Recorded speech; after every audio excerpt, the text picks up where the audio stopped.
and I think God has a way of working things out, and I think justice will prevail in Kadapa. And madam, how do you think the polling percentage would be, and how smaller percentage or a bigger percentage is going to matter for Congress in this election?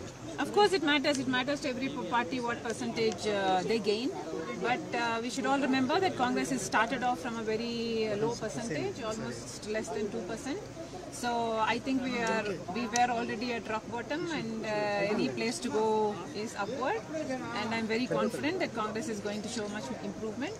I'm hoping for a double-digit percentage and seats this time. Yes, God. He had a landslide victory in 2019. Yes. So we'll see. Okay. People are the ultimate judges. What to say first time voters? First time or any time, this is a right that our Indian Constitution has given to each one of us. This is not just a right, but it's our duty.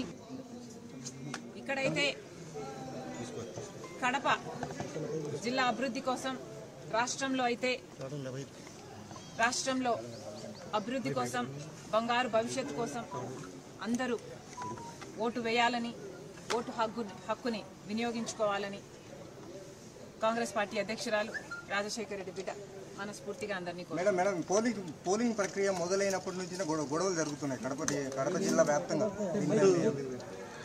Mydukur ప్రాంతాల్లో కూడా పెద్ద దాడులు జరిగినటువంటి పరిస్థితి. వెంటనే చర్యలు తీసుకోవాలి. ప్రజాస్వామ్యాన్ని కాపాడాల్సిన బాధ్యత ఈసీకుంది, పోలీసులకుంది. దయచేసి ఏ ఒక్క పార్టీ సైడ్ తీసుకోకుండా నిస్వార్థంగా ఇంపార్షియల్ గా అధికారులందరూ పనిచేయాలని, ప్రజాస్వామ్యాన్ని గెలిపించాలని, భారత రాజ్యాంగాన్ని గెలిపించాలని కాంగ్రెస్ పార్టీ కోరుతుంది. మేడం, పుల్లంపేట నియోజకవర్గంలో వైసీపీ నేతలు కొన్ని ఈవీఎంలు ధ్వంసం చేశారు, పోలింగ్ బూతులలోకి దూరి. దీనిపైన వెంటనే అక్కడున్న వైసీపీ అభ్యర్థిని బహిష్కరించాలి.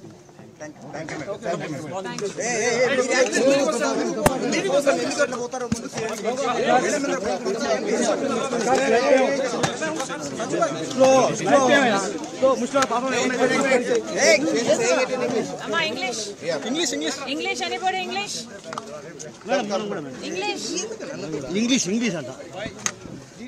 इंग्लिश अरे भैया इंग्लिश है यार, मधु इंग्लिश హిందీ పెట్టండి, మాకు హిందీ పెట్టండి. This is English only. English 2 minutes we take separately. 3 channels are only there. English, no, English all together. Important day, you need to spare us 2 minutes everybody. That's important day.